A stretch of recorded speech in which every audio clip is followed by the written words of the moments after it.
तारीख लिखवाना दूभर कर दी है इन फरियादियों ने। ये कैसी आवाज है मौलक? शायद इंसाफ की जंजीर आपके इंसाफ का बोझ बर्दाश्त न कर सकी।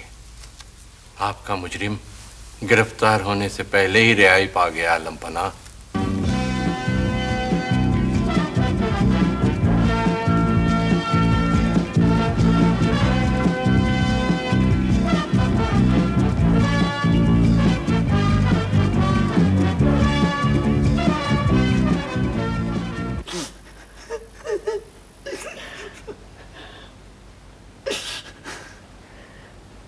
हमशीरा अजीजा, अब रोने से क्या फायदा?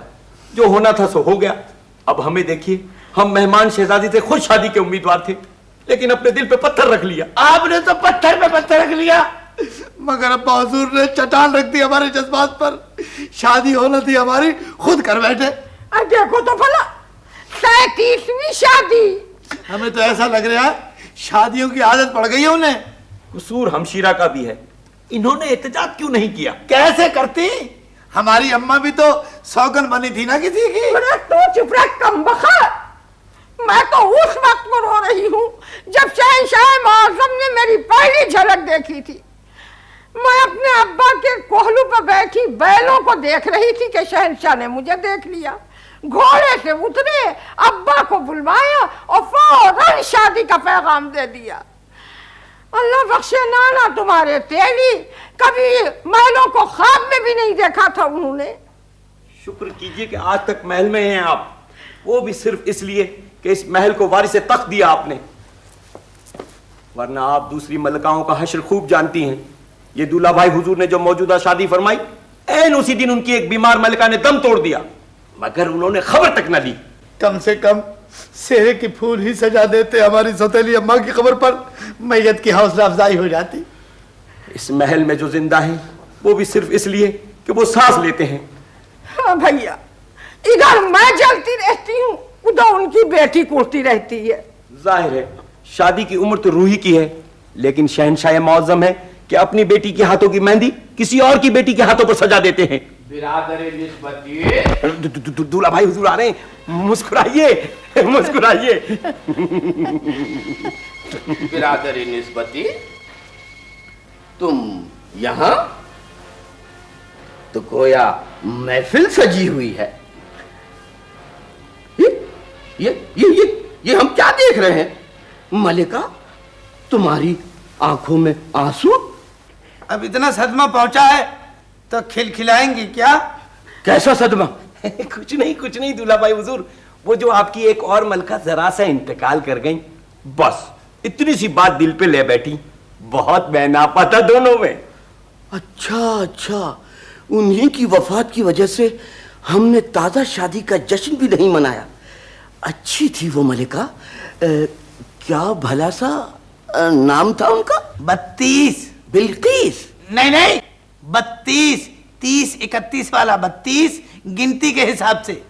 हद शहजादे, तुम गुस्ताख होते जा रहे हो। बिरादर निस्बती। जी आलीजा। शहजादे को मजीद तरबियत की जरूरत है, इसके लिए एक अतालिक मुकर्रर किया जाए। क्या करेंगे हम पढ़ लिख के? आगे चल के हुकूमती तो करनी है। हम तो आजिज आ चुके हैं दूल्हा भाई हुजूर, जो भी उस्ताद पकड़ के लाते हैं थक जाता है इनकी हरकतों की वजह से। जो अतालिक वजीर मुंतजिब के बच्चे को तालीम दे रहा है, उसे इनकी तालीम और तरबियत पर मामूर किया जाए। तामील इरशाद होगी। बिरादर निस्बती। जी दूल्हा भाई हुजूर। हमें पता चला है कि जेर हिरासत मेहमान बादशाह ने हमसे अपनी साहबजादी की शादी पर कुछ नामुनासिब अल्फाज कहे थे हमारी शान में। जी हाँ, खबीस वगैरह। उनकी मिजाज पुरसी की जाए।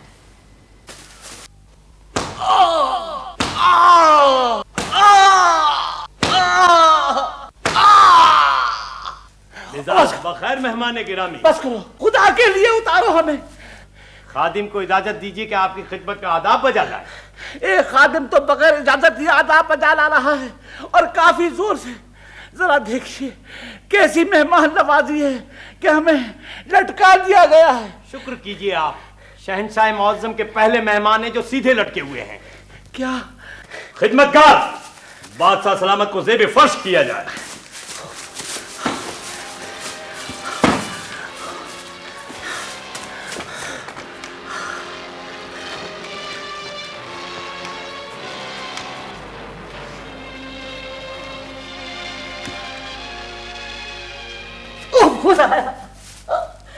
ये कैसा जुल्म है?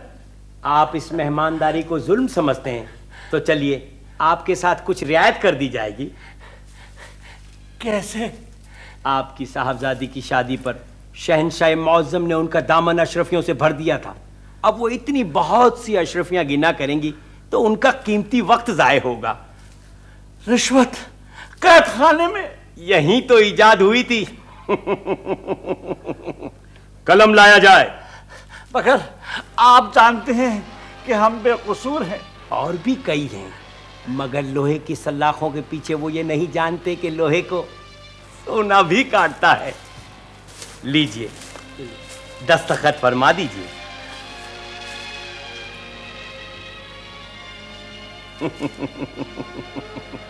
हमें यकीन है आपकी सलामती के खातिर हमारी और आपकी गुफ्तगू शहंशाह मुअज्जम तक नहीं पहुंचेगी। तुम्हारी गुफ्तगू हमारे मिजाज को हमेशा बरहम कर देती है वजीर मुंतजिम। ये ठीक है कि हमने इस नई शादी पर जश्न आम से इज्तिनाब किया है, लेकिन शहंशाहों के इशरत कदों में अगर पायल की छनक और घुंघरुओं की खनक ना हो तो दीवारें सोगवार हो जाती हैं।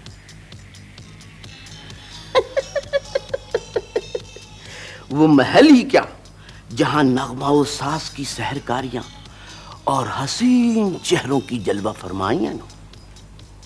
आपका ये नमख्वार अपनी इस जसारत पर माफ़ी का तलबगार है शहंशाह अली मकाम, लेकिन हकीकत यह है कि महल में होने वाले रक्स व सुरूद को बाशऊर अवाम अच्छी नज़र से नहीं देखते। इसीलिए तो हम उन बाशऊर अवाम को नजरों से दूर रखते हैं।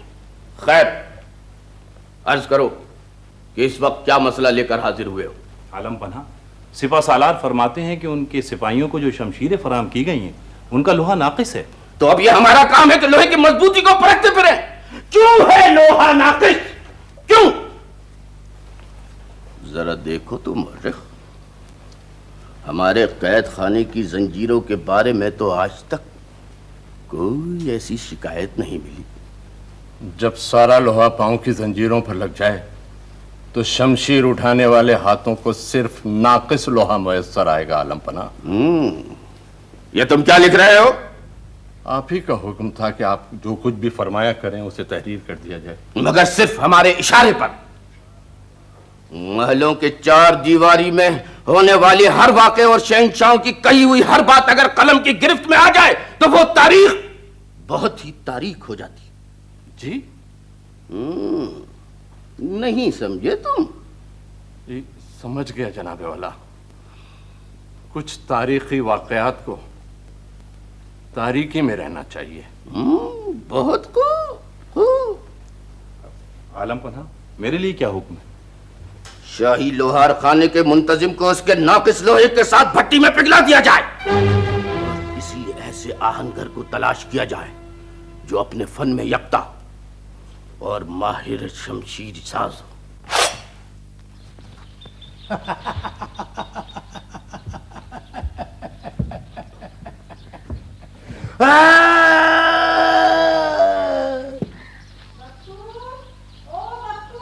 बख्तू, खरबूजा तुझे पुकार रहा है।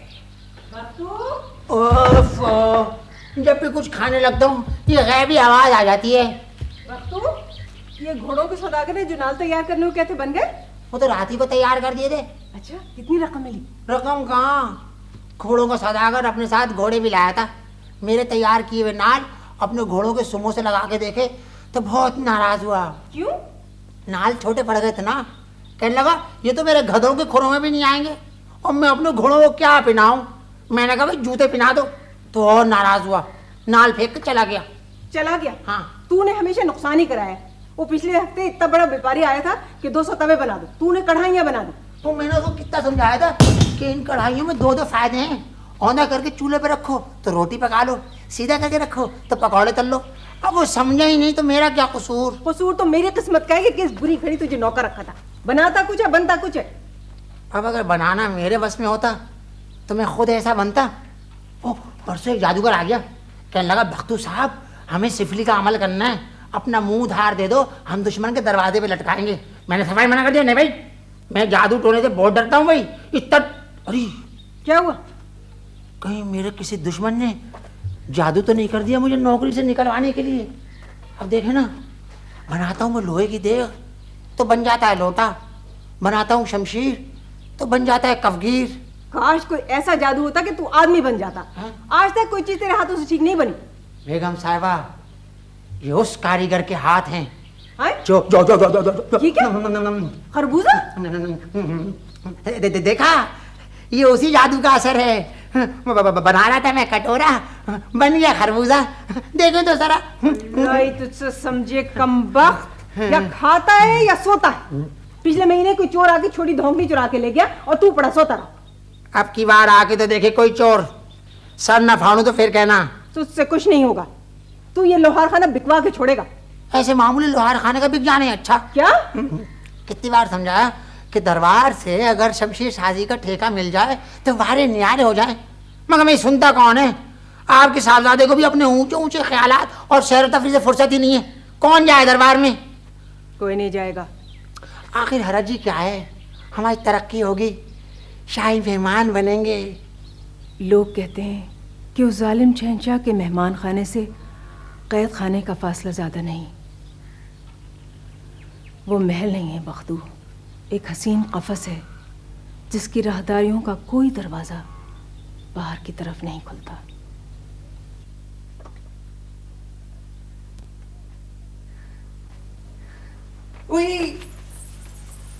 वही मैं मर गई।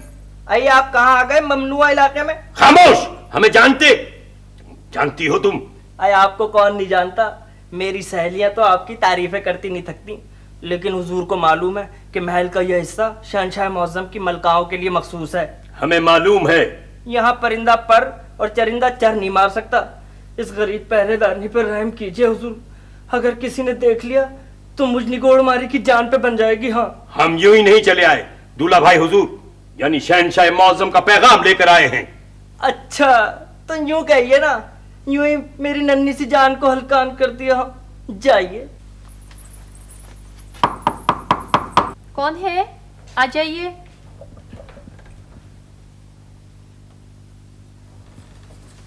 आप अब्बा हुजूर के साल में हैं? ना पूछिए छोटी बेगम, शहंशाह मौज़म ने उनके कत्ल का फरमान जारी कर दिया था।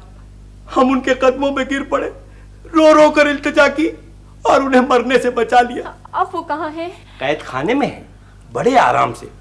हमने हुक्म दिया है कि उन्हें हर तरह का आराम पहुंचाया जाए। हमारी इस मेहरबानी पर वो इतने खुश हुए कि उन्होंने हमसे ये फरमान लिखवाया। हाथ में कुछ तकलीफ थी, बस दस्तखत कर सके। नूरे नज़र, हम शहंशाह मौज़म के बरादर निस्बती की ख़ास नवाजिश की बिना पर जिंदा में नहायत खुश खुर्रम हैं। अगर मुस्तक़बिल में भी अपने वालिद की बेहतरी चाहती हो तो इन्हें 200 शर्फिया नायत कर दो फ़कत। जरा देखिए तो, खुद ही मेहरबान हो गए आपके वालिद मोहतरम। हम आपके शुक्रगुजार हैं। बिला वजह जहमत की उन्होंने, वरना हमने जो कुछ किया वो हमारा फर्ज था। ये लीजिए।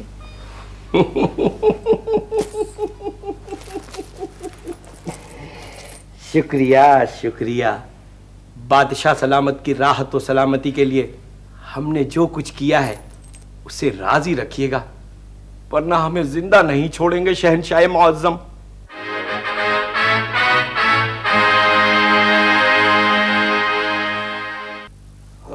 ये सब इसका कसूर है। एक तो बच्चे के चोट लग गई, उसमें से नाराज भी इसी को हो रहे हैं। हमारा तो दिमाग चकरा रहा है अम्मी हुजूर। किसी तबीब को बुलवाइए जल्दी से, बच्चे के दिमाग में चोट लगी है। दिमाग पर? तबीब आकर भी क्या करेगा? वो किसी ऐसी चीज का इलाज नहीं कर सकता जो सिरे से मौजूद ही ना हो। सुन रही हैं आप? अब्बा हुजूर तो हमेशा ऐसी अफवाहें फैलाते हैं जैसे हम बगैर भेजे के काम चला रहे हैं। भेजा होता तो ये हरकतें करते। तुम्हें मालूम है मलिका ये कहां से गिरा है? शाही बाग में बेर के दरख्त से। पूछो इससे कि इतनी बड़ी सल्तनत का शहजादा बेर के दरख्त पर क्या कर रहा था? हम बेर के दरख्त पे चढ़ के आम तोड़ रहे थे। क्या? बेर के दरख्त से आम? ये कैसे हो सकता है? हो क्यों नहीं सकता? बेर के दरख्त से बिल्कुल मिला हुआ एक आम का ऊंचा सा पेड़ है। हम बेर की ऊपर वाली शाख पे बैठ के आम तोड़ रहे थे। सुना तुमने? सुन लिया? अब ये भी बता दो लख्ते जिगर कि परसों तुम्हारे कैसे चोट आई थी? नहीं आप बताएं। ये हमारा वली है सल्तनत धोबी के बेटे के साथ महल के बाहर गुल्ली डंडा खेल रहा था। उसने जरब लगाई तो गुल्ली सीधी इसकी पेशानी पर लगी। अगर जरा सा नीचे लग जाती तो एक आंख जाया हो जाती। कैसी खुशी की बात होती। क्या? ताजपोशी के बाद हम इस खानदान के पहले बादशाह होते जो सबको एक नजर से देखता। ओह, दूर हो जाओ यहां से, मेरी नजरों के सामने से दूर हो जाओ। तो डराइए तो मत। कितने बदनसीब हैं हम। एक ही वलीअहद और शहजादों जैसी कोई तमकीनत नहीं है। खेलता है तो निचले तबके में, बात करता है तो मां के लहजे में। वही अंदाज़े गुफ्तगू तेलियों जैसा। फिर दिया खानदान का ताना आपने मुझे। मेरे अलावा सारी की सारी शादियां अपने शाही खानदान में की हैं, मगर 2 औलादों के चिराग मैंने ही जलाए हैं इस महल में। एक शहजादी और एक शहजादा। किस काम का है ये शहजादा? एक हमारी शहजादी रूही है जिससे मुस्तकबिल की उम्मीदें वाबस्ता है। उस मुस्तकबिल को इतनी दूर भेज दिया मुल्क खुदादाद के महल में। खुदा जाने कब खत्म होगी उसकी ये सैर व तफरी। सैर व तफरी तो एक बहाना है मलिका। हमने शहजादी रूही को सिर्फ इसलिए मुल्क खुदादाद भेजा है कि वो वहां रहकर शहजादा बुलंद अख्तर के तौर अतवार देखे। हमारा मुशीर खास रूही के साथ है और आज ही उसने कासिद के जरिए इत्तला भेजी है कि हमारी शहजादी से बहुत मुतासिर है मुल्क खुदादाद के बादशाह।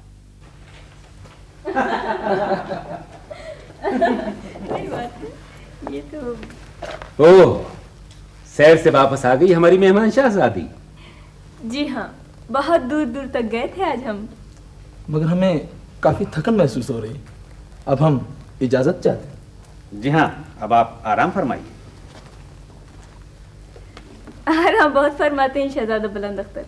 कुछ अजीब ही तबीयत पाई है इन्होंने। कैसे? आज हम फूलों की वादी में गए थे। आसमान अब्र आलूद था। हमने कहा कितने हसीन बादल हैं, तो घबराकर फरमाया जरूर बारिश होगी, आइए वापस चलें। फिर हमने कहा हवा में कैसी खुनकी है, तो बोले ठंडी हवा से जुकाम हो जाता है हमें, और साथ ही 3 चीखें अता फरमाई। शहजादे भी अगर नाजुक मिजाज ना होंगे शहजादी मोहतरमा, तो फिर और कौन होगा? और हमारा अंदाजा तो यह है कि बहुत ही जहनी मुताबिकत है आप दोनों में। वाकई? अब इनके सामने क्या अर्ज करें अलीजा। हमने खुद अपने कानों से सुना शहजादा बुलंद अख्तर शाही मुसव्विर से फरमा रहे थे कि शहजादी रूही की एक तस्वीर बनाकर पेश की जाए। बहुत खूब, बहुत खूब। आलिजा, आपके मेहमान खुसूसी शर्फ बारियाबी चाहते, उन्हें पेश किया जाए। कौन है ये मेहमान खुसूसी? एक आली नसब दानिश्वर है। हमने अपनी जिंदगी में इतना ज़हीन शख्स नहीं देखा। आओ दानिश्वर। ज़िल्ले इलाही और उनके आली वक़ार मेहमानों की खिदमत में आदाब नियाज़मंदी। आपने दानिश्वर का खिताब देकर मुजर्रे को आफताब कर दिया है आलिजा। वैसे आम हालत में किस नाम से पुकारते हैं जर्रे को? अजीम कहते हैं मुझे। आप सिर्फ अजमी भी कह लें तो बाइसे अजमत है मेरे लिए। इनसे मिलो अजमी। ये शहंशाह जाबिरुद्दौला के मुशीर खास हैं और ये शहजादी रूही तबीयत के एतबार से निहायत सादा और हुस्न फितरत की दिलदादा हैं। ज़हे नसीब के शरफ कदम बोसी हासिल हुआ। अलीजा, आपने वो नक्शे मुलायजा फरमाए तोपों के? तोपें? कैसी तोपें? ये वो तोप है कि सिर्फ एक आदमी खींच के ले जा सकता है। एक तोप ऐसी है जिसकी 17 नाले हैं। एक तोप की 17 नाले? गोया कूजे में दरिया बंद कर दिया आपने। और एक तोप ऐसी भी है जो 12 मन का गोला फेंक सकती है। कहाँ है वो 12 मन की धोबन? मेरा मतलब है कि कहाँ है वो 12 मन की तोप? जहन में। अगर हौसला अफजाई और माली ताउन किया जाए तो मैं ऐसा सामान हर्ब तैयार कर सकता हूं कि दुश्मन मुल्कों की फसीलें लरस जाएं। सिर्फ यही नहीं, कौन सा ऐसा इल्म है जिस पर दस्तरस नहीं रखते ये? आलीजा, ऐसे करामात और ज़हीन शख्स को तो जरा जवाहर में तोल देना चाहिए। काश हमारे बस में होता तो हम इन्हें अपने मुल्क ले जाते। वो क्यों? अपने बिरादर शहजादे की तालीम और तरबियत के लिए। अबे, जब हम तशरीफ लाते हैं तो क्यों नहीं पुकारता कि बाद अब बामुलाजा होशियार? ये ऐलान सिर्फ शहंशाह मौज़म के लिए मखसूस है हुजूर वाला। हमें शहंशाह बन लेने तो बच्चू, भुगत लेंगे हम तुम्हें। बाद अब बामुलाजा होशियार शहजादा मौज़म तशरीफ ला रहे हैं। अबे कमबख्तो, कमर पे फालिज गिर गया क्या? झुकते क्यों नहीं? शहजादा हुजूर, दरबार के वकार को मलूज़े खातिर रखिए।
आज हम कितने खुश हैं कि दरबार में कोई फरियादी नहीं आया। फरियादियों का कला कमा करने के लिए खुसूसी इंतजाम किए गए हैं आलीजा। खूब हरकारे दूर दूर गश्त कर रहे हैं ताकि जो फरियादी नजर आए हरकारे उसे दाब कर वहीं बैठ जाए। बहुत खूब। मगर मुकदमों का तो इंसाफ यकीनन फरमाएंगे आलीजा। ये हमारे दरबार में इंसाफ कहाँ ले आते हो तुम? बिला वजह दरबार का वक्त जाय होता है और मुझे कसीदा सुनाने का मौका ही नहीं मिलता इंसाफ की वजह से। इंसाफ जरूरी नहीं है आलीजा, लेकिन दूसरे मुल्कों में अगर होता है तो हमारे यहाँ हो जाने में कोई मजायका नहीं। इससे बैरूनी मुल्कों में आपकी बहुत मशहूरी होगी आलीजा।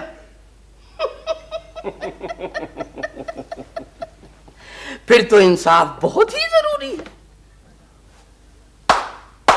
मुकदमा पेश किया जाए। कोतवाली शहर। आलीजा। कौन है ये? हुजूर वाला, इस पर इल्जाम है कि इसने सरकारी कारिंदों के फराइज मनसबी में दखल अंदाजी की थी। इसकी ये जुर्रत? क्या किया था इसने? कुछ नहीं किया था हुजूर वाला। शहर के बाहर मेरी एक छोटी सी सराय है, वहां 8 सरकारी हरकारे गश्त कर रहे थे। खाने के वक्त आ गए, खाते गए, कुछ न छोड़ा, आखिर पेट भर गया। वजीर मुंतजिम, सुना तुमने? अवाम बिला वजह इल्जाम लगाते हैं कि सरकारी कारिंदों का पेट भरने में ही नहीं आता। उनके खाने पर एतराज नहीं है हुजूर वाला, रोना तो इस बात का है कि उन्होंने खाने के पैसे देने से इनकार कर दिया। क्या मुलाहिजा फरमाया आपने दूल्हा भाई हुजूर? इसने सरकारी कारिंदों से खाने के पैसे तलब किए। तौबा तौबा तौबा, ऐसा तो कभी सुना भी नहीं था। सराय के अहमक मालिक जब हमारे कारिंदे खाना खाना आए थे तो क्या वो सरकारी लिबास में नहीं थे? थे अलीजा। क्या उन्होंने बताया नहीं था कि वो सरकारी कारिंदे हैं? बताया था अलीजा। तो फिर तुम्हारी ये जुर्रत कैसे हुई कि उनके हाथों में सरकारी नेज़े देखकर भी तुमने खाने की कीमत वसूल करना चाहिए? अब्बा हुजूर, जरा गौर फरमाइए, ये गरीब शख्स है। सरकारी कारिंदे जब खाए मुफ्त का माल तो रियाया का क्या होगा हाल? खामोश! हम हुक्म देते हैं कि इस जुर्रते नाजेबा पर इस मुजरिम को जिंदा में डाल दिया जाए। रहम कीजिए हुजूर, रहम कीजिए हुजूर वाला, रहम कीजिए हुजूर वाला।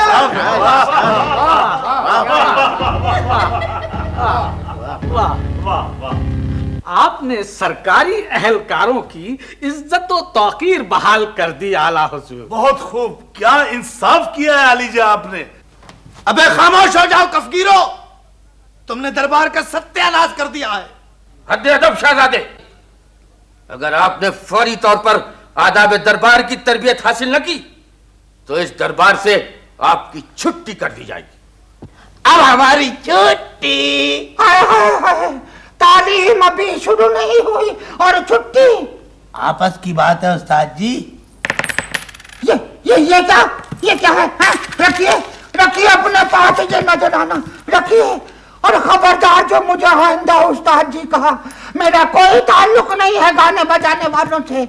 मैं हूँ आपका अतालिक जी। खतालीस अतालिक जी जी, हम समझ गए। इंतकालीफ अतालिक, आखिर में बड़ा काफ का का का का का का का का। करते रहिए, बहुत मजा आ रहा है। बेटे शहजादे, तालीक वो होता है जो तालीम भी देता है और तरबियत भी। जी, अब हम इल्मुल अशकाल पढ़ते हैं। ये क्या है? ये चांद है। नहीं बेटे, ये दायरा है। ये चांद है। दायरा है। ये चांद है। दायरा है। जब हमें चांद लग रहा है तो चांद के अलावा कुछ नहीं हो सकता। ये चांद है। ये दायरा है। ये चांद है। दायरा है। खामोश हो जाइए, हम हुक्म देते हैं कि ये चांद है। हुक्म, हाय हाय, हुक्म। अच्छा चलिए, रहने दीजिए। अब हम इल्मुल अशकाल की एक और शक्ल बनाते हैं। क्या हुआ? आप भी शक्लें बनाते हैं? हमारे दरबार का एक मस्खरा तो ऐसी ऐसी शक्लें ऐसी शक्लें बनाता है कि हम हंस के लोटल कबूतर बन जाते हैं। उस्ताद शक्लें नहीं बनाते बेटे, नस्लें बनाते हैं। जी, ये इल्मुल अशकाल की वो शक्ल है जिसे कहते हैं मुरब्बा। मुरब्बा? जी। ये मुरब्बा? जी हाँ। बेवकूफ बना रहे हैं आप हमें। मुरब्बा तो होता है आम का, आड़ू का और सेब का, और सेब का मुरब्बा हमें बहुत पसंद है। हाय, हाय, हाय, हम क्या करें? अब्बा हुजूर, अब्बा हुजूर। तस्लीम, तस्लीम आलिजा, जरा मुलाहजा फरमाइए। हमने इन्हें इल्मुल अशकाल के मुरब्बे की शक्ल बना के दिखाई तो ये फरमाते हैं कि इन्हें सेब का मुरब्बा ज्यादा पसंद है। जब इसे सेब का मुरब्बा ज्यादा पसंद है तो आपको क्या इतराज हो सकता है? देखिए तो अब्बा हुजूर। हाँ, नहीं नहीं नहीं, शहजादों को तालीम देते वक्त यह हरगिज फरामोश नहीं करना चाहिए कि वो आम लोगों के आम बच्चे नहीं होते। आओ शहजादे, हम आपको सेब का मुरब्बा खिलाएंगे। आलिजा, वो मौलिक साहब, मुलाहजा फरमाया आपने। जी हाँ, सब्र कीजिए। जिस मुल्क में तालीम भी आम और खास के तबकों में बढ़ जाए, जिस सरजमीन पर उस्ताद को अपनी इज्जत बरकरार रखने के लिए तालिब इल्म के सामने सर तस्लीम खम करना पड़े, वहां तहजीब की शाखों पर इल्म दानिश के फूल कभी नहीं खिलते। सच फरमाया, सच। और इस महल में तो आवे का आवा ही बिगड़ा हुआ है। मगर मैंने सुना है कि इस शहजादे की निस्बत शहजादी ज्यादा मुहज्जब और ज़हीन है।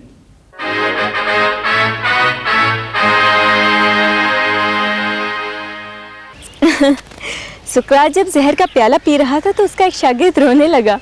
सुकरात ने सबब पूछा तो शागिर्द बोला, रोना इस बात का है कि आप बेगुनाह मारे जा रहे हैं। सुकरात ने नाराज होकर कहा, क्या तू चाहता है कि मैं गुनाहगार की हैसियत से मारा जाऊं? बहुत खूब। इसका मतलब है इतनी सी उम्र में यूनानी फलसफियों को भी पढ़ा है आपने।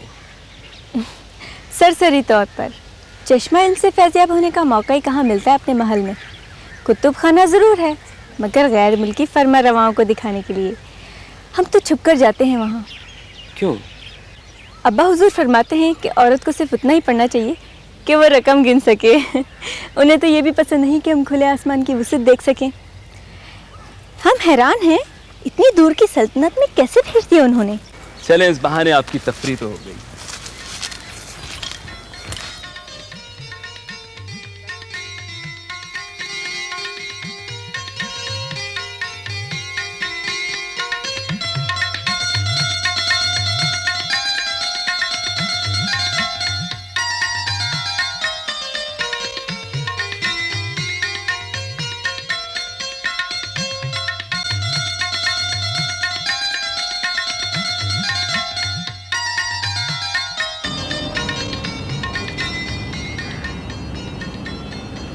कैसा लगा आपको ये माहौल?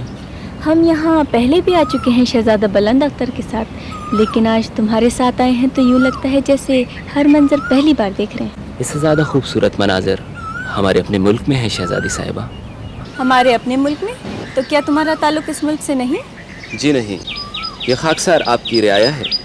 ओह, तो क्या ये बात अजब नहीं कि हमारे मुल्क का जौहर काबिल सरहदों के पार नजर आ रहा है? खुशबू, हवा और परिंदों की कोई सरहद नहीं होती, मगर यकीन कीजिए इस नाकदरी के बावजूद मुझे अपने मुल्क की सरजमीन सबसे ज़्यादा अजीज़ है। तो यहाँ कैसे चले आए तुम? खुदा जाने इस मुल्क के बादशाह सलामत को किस तरह ये खबर हो गई कि हमारे पास कुछ बड़े मंसूबे हैं। उन्होंने कदर अफजाई के लिए मुझे यहाँ तलब फरमा लिया। आज ही रुखसत हो रहा हूँ मैं। अच्छा, मगर हमें यहाँ कुछ दिन और रहना होगा और वहाँ जाकर भी शायद ही कभी तुमसे मुलाकात हो सके। मगर यहाँ भी आदाब शाही का पूरा लिहाज है मुझे, और कुछ नहीं तो एक फूल की नज़र तो गुजार ही सकता हूँ मैं।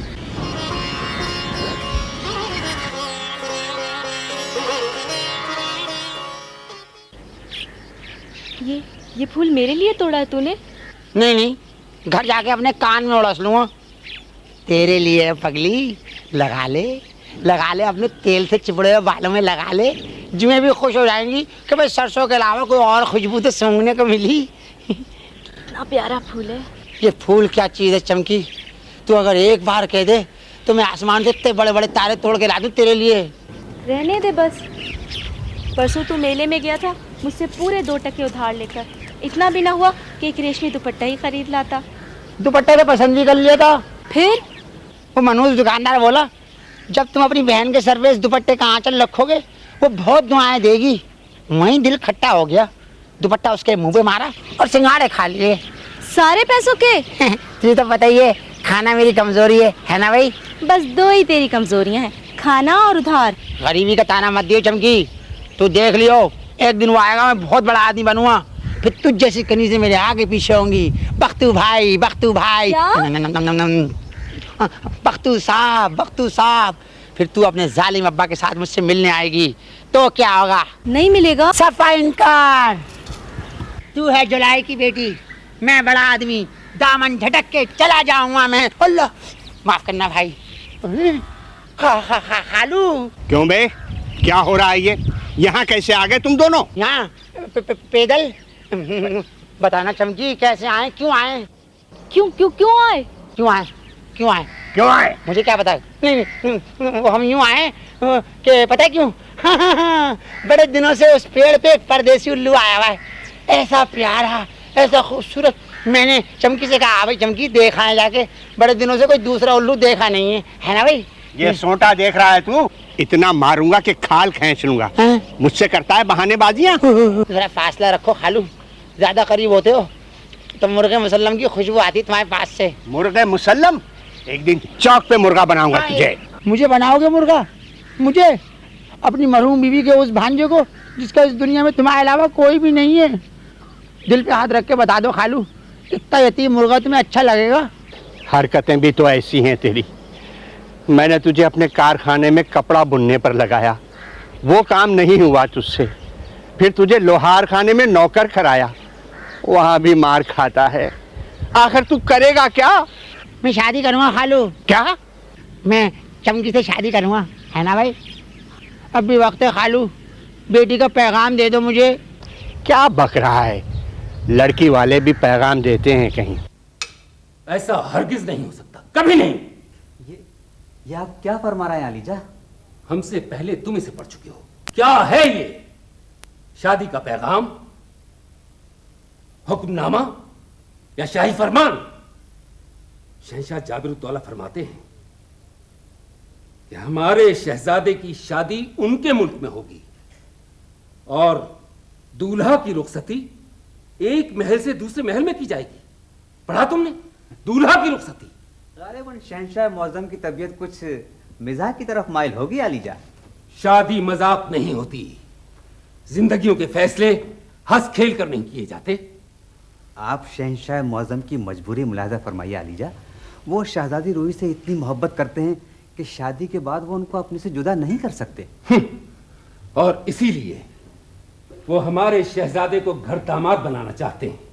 लेकिन शादी के बाद वो जब चाहें अपने मायके, यानी वो क्या कहते हैं उसको, हमसे मिलने के लिए यहाँ आ जा सकते हैं। जी, लेकिन ऐसा कोई जुमला नहीं लिखा है जाबिरुद्दौला ने। वो तो फरमाते हैं कि दूल्हा की परवरिश हमेशा के लिए शाही कले में होगी। लफ्ज पे गौर किया तुमने? परवरिश, जैसे वो कोई लावारिस यतीम है। यतीम होने में देर भी कितनी लगती है अलीजा? क्या मतलब ये कि जब हमारे शहंशाह ने सल्तनत दानापुर पर पिछले दिनों हमला किया था तो वहां के शहंशाह ने कत्ल होते ही 5 यतीम सौगवार छोड़े थे। तो गोया तुम्हारे जरिए धमकियां भी रवाना फरमाई हैं जाबिरुद्दौला ने। धमकी कैसी अलीजा? ये तो एक दोस्ताना खत है, शादी के रिश्ते का, इमदाद व ताउन का। मुशीर खास, हमारा मुल्क छोटा जरूर है, हम कमजोर भी हैं, लेकिन इसका मतलब ये नहीं कि शादी के नाम पर हमारे शहजादे को खरीद लिया जाए। अभी आपने खुद फरमाया कि आपका मुल्क छोटा है, कमजोर है, और आप ये अच्छी तरह से जानते हैं कि वह एक बहुत बड़ी ताकत है। उनसे वाबस्तगी आपको बहुत से खतरों से दूर रख सकती है अलीजा। यही आपके मफाद में है। नहीं चाहिए हमें अपना मफाद।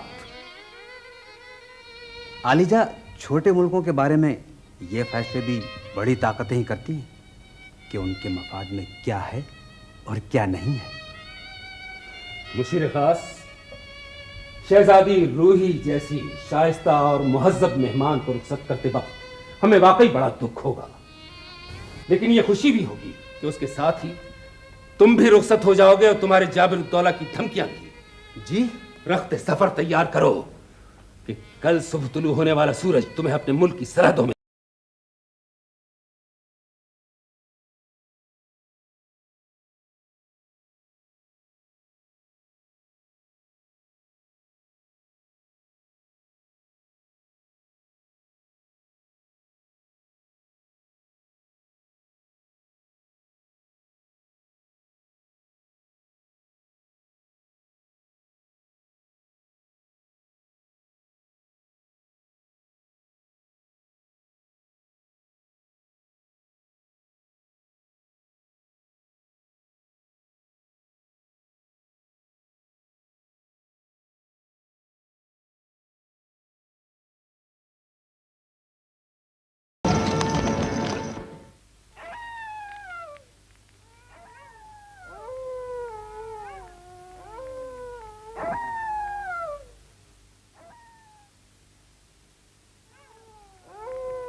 हो ये शोर?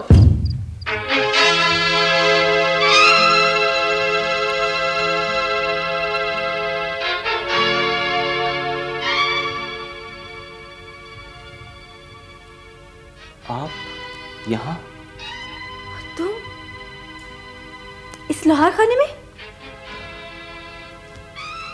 शायद आपको सदमा हुआ। हैरत हुई। हमारा काफिला करीब ही ठहरा है, शोर से हमारी आंख नहीं लग सकी। और आंख ठहरी भी तो एक मेहनत कश पर जो इतनी रात गए अपना पसीना बहा के रोजी कमा रहा। हाँ, कुछ अजीब सा लगा है हमें। कहाँ मुल्के खुदादाद का वो शाही मेहमान, एक अजीम मंसूबा साज, शानदार लिबास में एक आली नसब दानिश्वर, और कहाँ ये एक मामूली लोहार। जहानत और आला नस्बी का ताल्लुक लिबास से नहीं होता शहजादी मोहतरमा। वो शानदार खिलत मुझे मुल्क खुदादाद के बादशाह सलामत ने अता की थी। वापसी के सफ़र में सर्दी से ठिठरता हुआ एक बीमार बूढ़ा मिला तो वो शाही लिबास मैंने उसे दे दिया। वैसे भी आहनगरों के जिस्म रेशम व कम ख्वाब के आदी नहीं होते। क्या तुम हमारी मदारात भी नहीं करोगे दानिश्वर आहनगर? जी,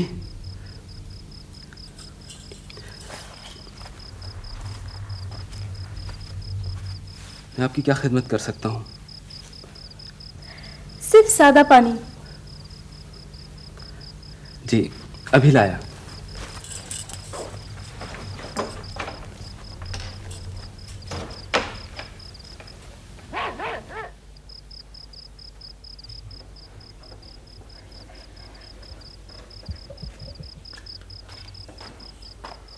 लो, आजमी भाई लोहार खाना खुला छोड़ के सोने के लिए चले गए। कोई चोरी हो जाए तो इल्जाम मेरे पे आएगा।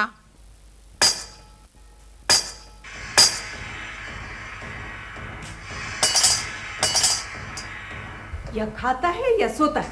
पिछले महीने कोई चोर छोटी धोखनी चुरा के ले गया और तू पड़ा सोता रहा।